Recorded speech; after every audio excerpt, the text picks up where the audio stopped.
তব ভ্রাতা বিভীষণ লক্ষণকে সঙ্গে করে নিয়ে অতি গোপনে দশরথে প্রবেশ করে ইন্দ্রজিৎকে অন্যায়ভাবে লক্ষণে দাদাকে হত্যা করেছে।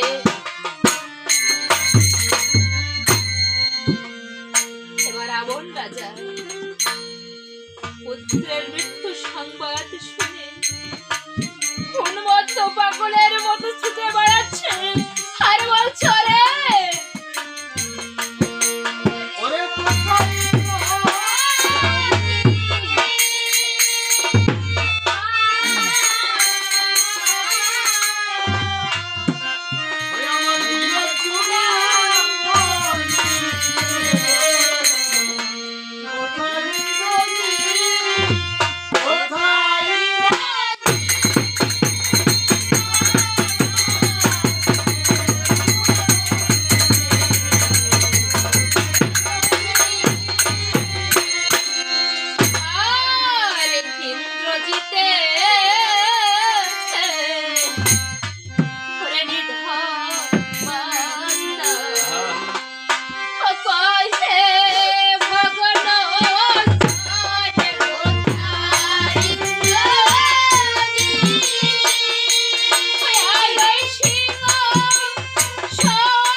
রাজার মাথায় জল ঢালছে।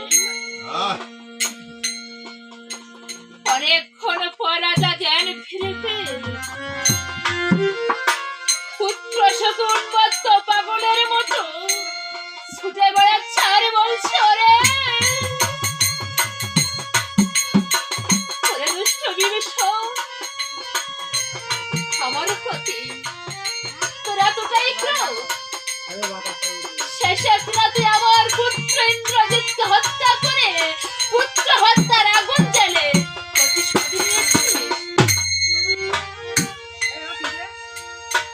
তবে তুই হয়তো ভেবেছিস আমার ইন্দ্রজিতের মৃত্যু সংবাদটা শুনে আমার মৃত্যু হয়ে যাবে। তবে তার আর মাঠে রইল বা কই? শুনে না যে আমার মৃত্যুর আগে তোর মৃত্যুটা আমার হাতে তুই একবার ভাবতে থাক আমি আছি। এই বলে রাবণ তখন কি করেছে আরে এত বলি রাবণ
এবার রাবণ রাজা পুত্র হত্যার প্রতিশোধ নেওয়ার জন্য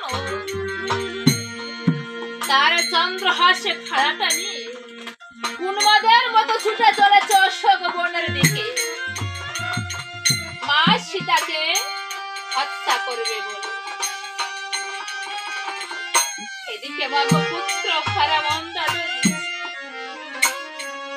পুত্রের মৃত্যু সংবাদটি শুনে অনুমত বাঙ্গলিনীর মতো ছুটে এসে রাজা দশাননের কাছে এসে বলছে, প্রভু তুমি কি করতে চলেছ প্রভু? তুমি একবার আমার কথা শোনো প্রভু, তুমি একবার শুধু আমার শেষ নিবেদনটুকু রাখো। এবার রাবণ ক্রুদ্ধ হয়ে বলছে, ওরে বুদ্ধিহীনা নারী, তুমি কি ভুলে গেছো? তুমি কি ভুলে গেছো রাবণের বীরত্বের কথা? আমি ত্রিভুবন বিজয় রাজা লঙ্কেশ্বর। আজ পর্যন্ত আমি যে কারোর কাছে মাথা নত করিনি, এমন কাজ করতে পারবো না। তাই বলছি, আমাকে বিরক্ত না করে অন্তঃপুরে চলে যাও। পুত্র শোকে দশানন আজ অত্যন্ত ক্রুদ্ধ, তাহার কোনো কথা যে আর শুনছে না। এদিকে মন্দাদরি কাঁদছে, তারপরে বলছো, প্রভু আমি তোমার চরণ দুটি ধরে মিনতি করে বলছি, অন্যায় তুমি করো না। এই মা সীতাকে হত্যা করা যে তোমার পক্ষে কোনো কালেই সম্ভব হবে না প্রভু।